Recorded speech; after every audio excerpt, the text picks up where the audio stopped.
Monday Health Minutes, sponsored by Valley Health. Hi, I'm Melanie Schaefer. Welcome to Monday Health Minutes with Valley Health. Boy, nosebleeds can look kind of scary, but most are really minor. For some people, they can happen often. So how do you know how much is too much and when you should seek help? How do you get them to stop? We're talking with Valley Health's Tiffany Ailing. She's a physician assistant with our ear, nose, and throat department about this today. Thanks so much for being here. Hi, it's good to see you. Yeah, good to see you too. Nosebleeds can be so yucky and embarrassing for a lot of folks. And my son deals with these all the time, so I have seen him, struggle with them. What are the most common causes of nosebleeds? So in our little ones, a lot of the times easily just as much as picking. They are interested, they're intrigued, they want to know, and again, we see that a lot. They tend to pick, and that ends up leaving some sores sometimes in the nose, especially if they're dry.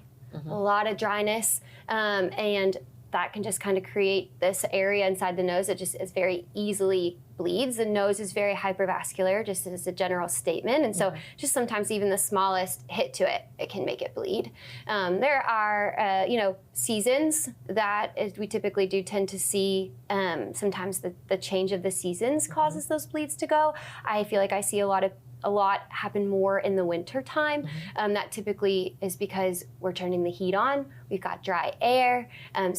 Patients may still sleep with like a fan though over, and that causes just this very dry environment. And sometimes it just is some anatomy that's off inside the nose. And so those are some of the biggest reasons that I see. So when the change of the season, should people really consider a humidifier if they're prone to nosebleeds? That is something that if we're going to kind of try to treat conservatively initially, if we're not going to be talking about any type of like procedures or surgeries, conservative approach for treatments, and especially in the winter, we usually do recommend like a humidifier in the bedroom, again, watching the fans in the face, and just again, trying to keep things nice and moist. Saline sprays will sometimes do those and recommend those inside of the nose. Another big one that we'll sometimes recommend for prevention or just to help some of the dryness and crusting if you do feel like you or your child does that is bacitracin. That's something that you can find over the counter, and just applying a small amount of that into the nostril, not a lot. We don't need you like inhaling that and aspirate or something on that, but just a small amount in the nose and just kind of gently massaging it in the opening, and that typically tends to help. Okay. When is it cause for concern? Like how much and how often should you be looking for help?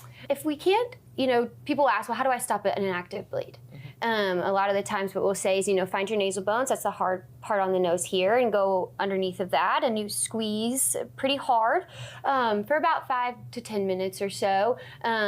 If you cannot get it controlled and it's just heavy continuing to pour out of one side versus the other, or especially like if you're an adult and you're on blood thinners and that continues to go, or again, if you do pinch your nose and it's not coming out the front and you feel like it's draining down the back of your throat, those are some indications that, maybe you need to go to the ER to get that under control. Those are typically some of the signs for that. Okay. If you have frequent nosebleeds, are there any kind of treatments or surgical options that you can explore to try to get them to stop if it really gets to be concerning? Yes. So a lot of the times we'll recommend doing a nasal cautery. There are different options that you can do for that too if you feel like you can tolerate it. Some of our like young adults and all adults, we can do cautery in the office. And what exactly is that? Because people may not know. Yeah, so we use a little silver nitrate stick, and what it does is it kind of basically burns the area, and hopefully that will help again bring down that vessel and help it stop the bleed. You also would do the same thing in the OR, just on a bigger scale, and we do have more control of the situation, and usually we'll do that with our kids. Are there any warning signs that a nosebleed could be a sign of something more serious? Yes, especially if you are one who does struggle with high blood pressure and you have this bleed, it's very important that you look, because these things can really coincide together, and that can be more concerned that we might need to have another problem addressed to get the nosebleed addressed. So if blood pressure is a problem for you, definitely look at that. Headaches, and then like I said, just the excessiveness of the bleed.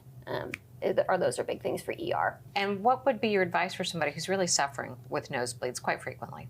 If you have, talked to your primary care doctor and you've really tried the conservative stuff, so again, saline, you're doing your bacitracin, you've done the humidifiers, you've done all that stuff, and you really can't get it under control, and you're getting these things daily, still despite that, or even multiple times a week, I'd really talk to your doctor about maybe getting an ENT referral, and maybe we need to do something else more like a cautery. Yeah, something to help you Yeah. with the situation. All right, Tiffany, thank you so much. We sure appreciate your time. You're welcome. Thanks for checking in on Monday Health Minutes.